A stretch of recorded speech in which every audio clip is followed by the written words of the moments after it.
As a real estate broker, someone working in the real estate industry every single day, I constantly hear stories about how buyers and sellers feel that they were advised wrongly by the real estate agent. The question is, who's really at fault when a buyer or seller has a bad experience? Many people that have never even bought a house before and have never worked with a real estate agent even feel skeptical about this entire industry based on hearing bad things in the headline news about things like the recent court rulings against the National Association of Realtors and major real estate brokerages.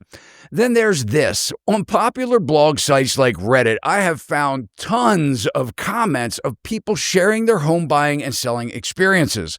One person wrote, "I absolutely hate realtors with a passion." Now, this post has been taken down by the person who posted it, but not before it got 156 likes and 281 comments. Another author writes, "Realtors are fundamentally untrustworthy." And this post receives 220 likes and 133 comments. Is all of this distrust valid? Has this always been, or is this something new? Well, apparently a very long time ago, like in the late 1800s, real estate salespeople were distrusted according to what some commentators have reported as an era that often describes the real estate industry as the Wild West.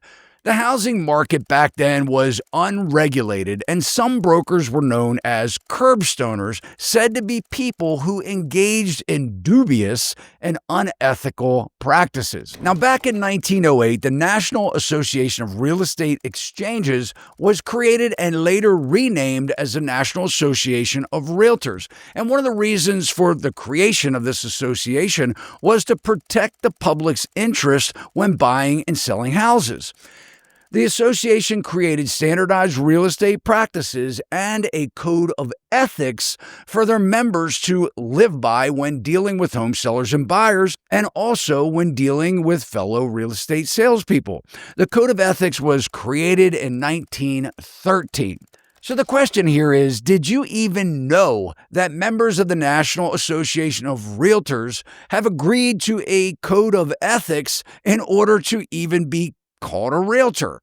And if you are a realtor listening to this, you should also know that the public can report you for what they may believe is a code of ethics violation. They can report it directly to the National Association of Realtors, and they just have to follow a couple steps on the NAR website to do so. So the code of ethics, like I said, was originally established to clean up the distrust that the public had for real estate salespeople way back in the late 1800s.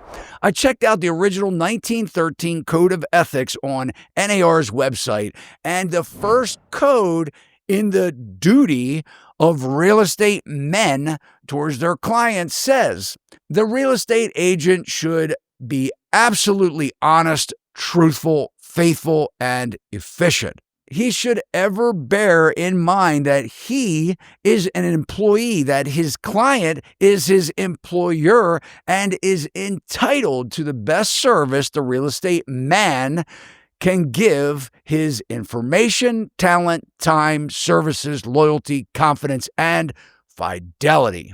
Now, it's referring to man or men because all real estate salespeople back then were men. All right, so let me get this right. Real estate salespeople needed to agree to be honest, truthful, faithful, efficient, and real estate salespeople had to agree that they were the employee and that the client was the boss. I like that. I can remember back when I was a young boy, I went with my grandfather to gas up the car, which I usually did. I used to pal around with him a lot, went to the grocery store, everywhere that I could with him. And when we would go gas up, he would take me inside the gas station for me to buy candy or bubble gum or pop. It was a place for me to spend some of my allowance. He knew the owner of the gas station. They did mechanic work too. And we'd go in there as I was looking around for candy. They would talk. But I noticed behind the counter, and I don't remember exactly what it said, but I remember this vividly, that behind the counter there was an old cardboard sign. It was handwritten, and it was nailed to the wall. And this was behind the cash register. And it said something like this: the 2 rules of business. Number 1, the customer is always right. And number 2, reread number 1. Like I said, that's my recollection of it. But now that owner probably wasn't the author of those sayings or rules, but he believed it enough to put it where it mattered most, and that was at the cash register.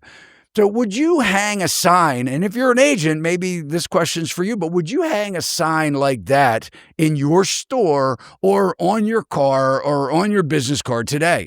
Or would you tell it to potential home buyers or sellers before they sign an agreement with you that you think that they're most important, that they're the boss? All right, so back to the topic. The Quota.co published an article on February 19th of 2024 that I found very interesting. The article is titled "A Brief History of the Real Estate Agent." They published what they say are a few facts about real estate agents in the U.S. Only 37% of realtors are men. Now the rest are women. 43% of realtors possess a bachelor's degree and higher. The median age for a real estate agent in the U.S. is about 54 years, and every 5th real estate agent has possessed a license for less than 1 year, and every 5th real estate agent lives in California. So let me ask you, do you have a distrust in real estate agents? And if you do, what would you suggest that would earn that trust back? I'm very curious to know, and I think the industry and maybe even the National Association of Realtors and potentially Department of Justice, who may watch my show, would like to know. I had just recently read an article that covered the National Association of Realtors mid-year conference.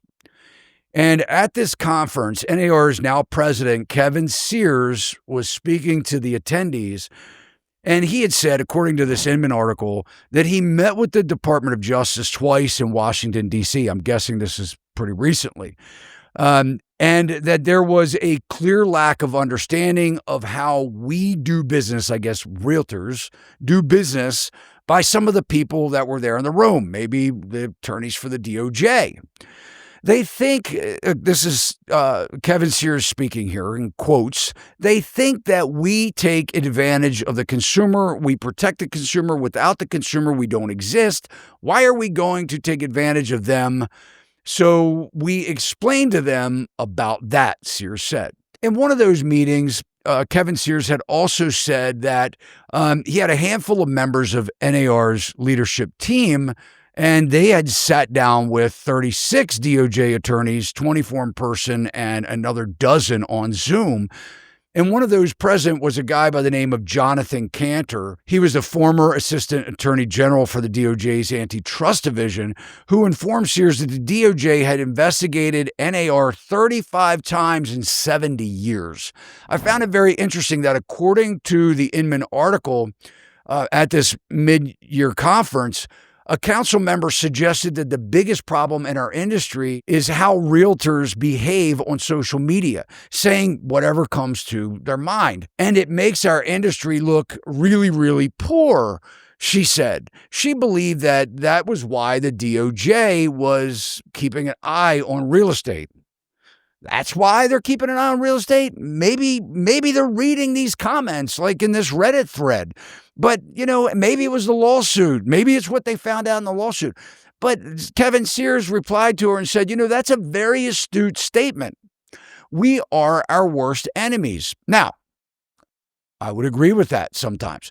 But he noted that not only is the DOJ paying attention to social media, but also to podcasts and videos coming from the industry. They watch them, Sears said. They do. They want to see what we're saying. So there's that. Now, every industry has good and bad actors. Real estate is no different, but there are great realtors out there, and we need them.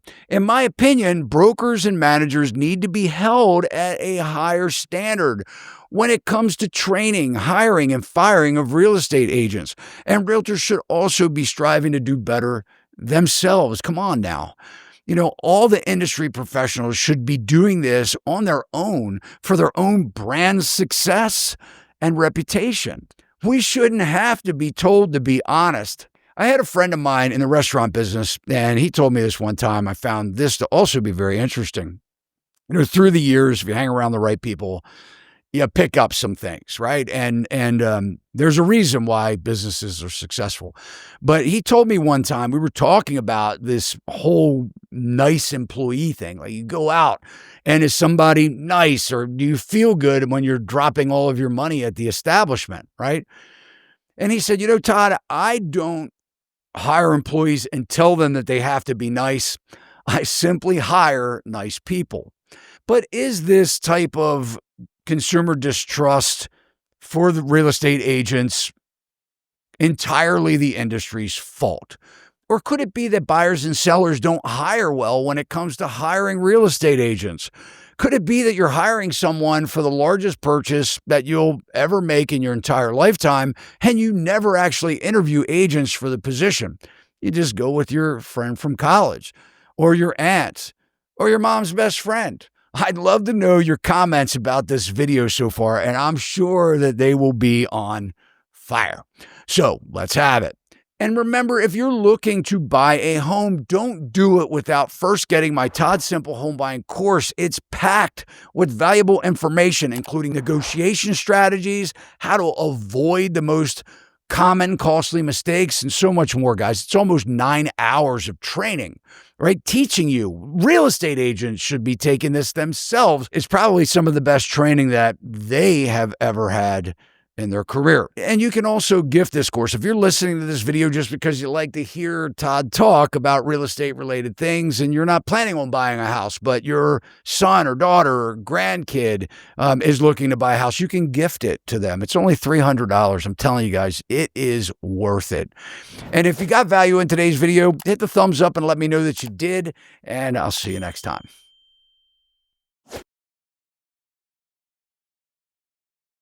Sachs Realty, Maryland broker number 607720, office number 443-318-4514, equal housing opportunity.